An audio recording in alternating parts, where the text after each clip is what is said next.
कभी कभी मन के अंदर एक आवाज जरूर उठती है जो बहुत चुपचाप है लेकिन बहुत गहराई से कहती है, मैं जिंदगी में बेकार हूँ।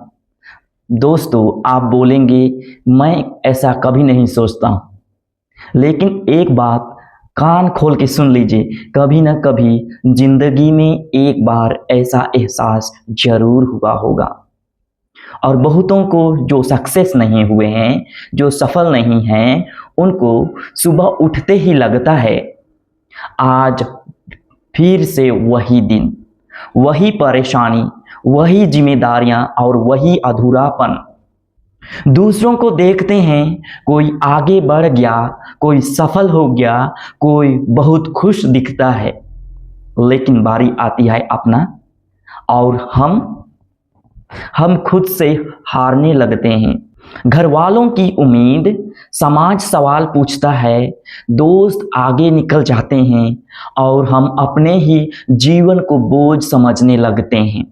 कभी नौकरी ना मिलने का दर्द, कभी पढ़ाई में पिछड़ जाने का अफसोस, कभी कभी बार बार असफल होने की थकान, और तब दिल कह उठता है मुझसे कुछ ना हो पाएगा, मैं तो बेकार हूँ। लेकिन कभी सोचा है क्या सच में हम बेकार हैं, या बस हम थके हुए हैं, टूटे हुए हैं और हरे हुए हैं? याद रखिए दोस्तों, थक जाना बेकार हो जाना नहीं होता है, हार जाना अंत नहीं होता है, और गिर जाना असफलता नहीं होती है। समस्या यह है कि हम अपनी कीमत दूसरों के सफलता से मापने लग जाते हैं।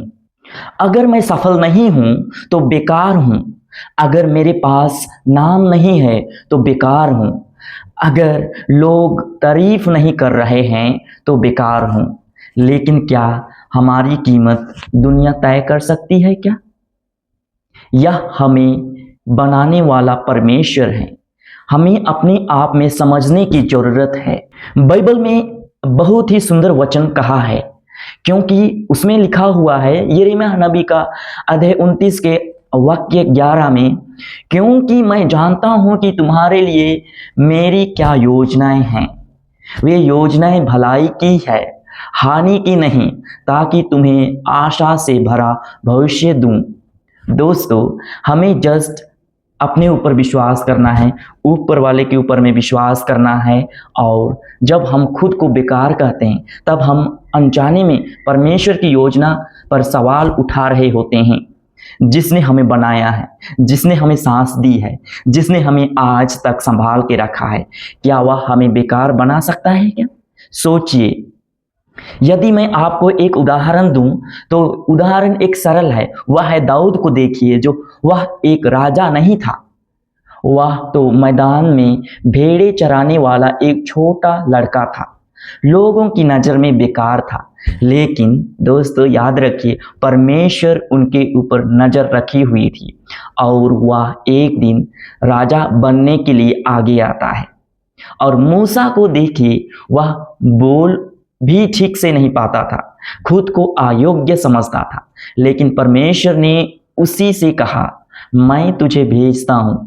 अगर आज आप सोच रहे हैं मैं जिंदगी में बेकार हूं, तो शायद यह आपकी कहानी का अंत नहीं, बल्कि एक नया अध्याय शुरू होने वाला है। बाइबल कहती है कुरिन्थियों के पहला पत्र में अध्याय 1 वाक्य 27 में, परमेश्वर ने संसार की निर्बल बातों को चुना ताकि बलवानों को लज्जित करे।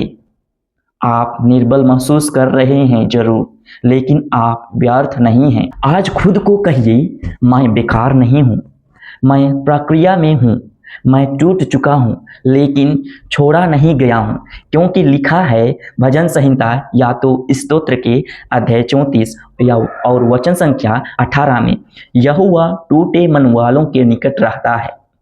अगर आज आप मन से टूटे हुए हैं, एकदम ऐसा महसूस होता है कि आप कहीं के नहीं हैं, तो जान लीजिए परमेश्वर आपसे दूर नहीं बल्कि सबसे करीब है। अभी आपको परमेश्वर को याद करना है। आप बेकार नहीं हैं, आप बुलाए गए हैं, आप चुने गए हैं। और आपका समय आएगा। अभी आपका समय नहीं आया है।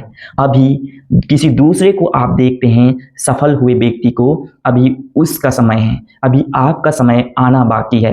तो आपका समय तब आएगा जब अपने ऊपर विश्वास कीजिएगा, जब ईश्वर के ऊपर विश्वास कीजिएगा और परिश्रम कीजिएगा, तो आपको अवश्य ही सफलता आपके करीब आएगी और ईश्वर आपको राजा बनाने के लिए तत्पर हैं। दोस्तों, मुझे पता है आप लोग इस प्रकार के वीडियो नहीं देखते हैं, तो जो देख चुके उनको मैं कहना चाहूँगा धन्यवाद। और यदि आपको मेरा वीडियो पसंद आया तो ज़रूर एक प्यारा सा कमेंट और लाइक करके ज़रूर जाइएगा। और हाँ, मैं ऐसे ही नया नया वीडियो बनाने सीख रहा हूँ। मुझे कोई सजेशंस या तो मुझे बोलने के तरीका इम्प्रूव करने हो तो आप अपना राय ज़रूर दें। आज के वीडियो में इतना ही। Thank you.